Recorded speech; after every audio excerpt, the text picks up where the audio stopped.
This is the Lone Crater YouTube. We hope this video helps. In this video, I will explain how to cook lechon kawali.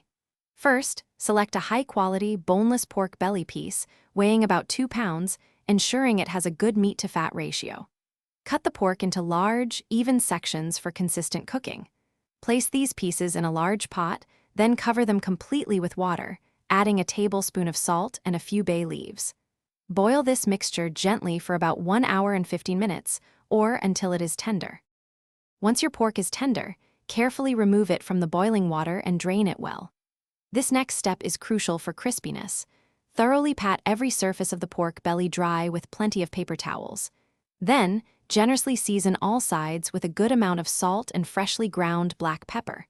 For the best crispy skin, air dry the seasoned pork in your refrigerator, uncovered, for at least 4 hours, or even better, overnight.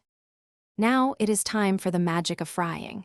Pour enough cooking oil into a deep pot to submerge the pork about halfway, then preheat it to 300 degrees Fahrenheit. Carefully place your dried pork belly, skin side down first, into the hot oil and fry for about 10 to 15 minutes until it is a light golden brown. Remove the pork, then increase the oil temperature to 375 degrees Fahrenheit. Quickly fry the pork again for about 5 to 7 minutes, rotating it until the skin becomes perfectly bubbly and irresistibly crispy.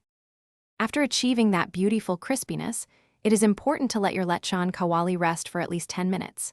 This resting period allows the juices to redistribute, ensuring every bite is flavorful and tender inside.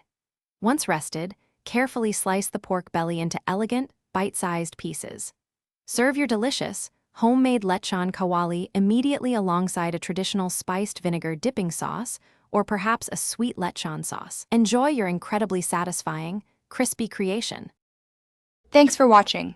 Consider subscribing if we helped you.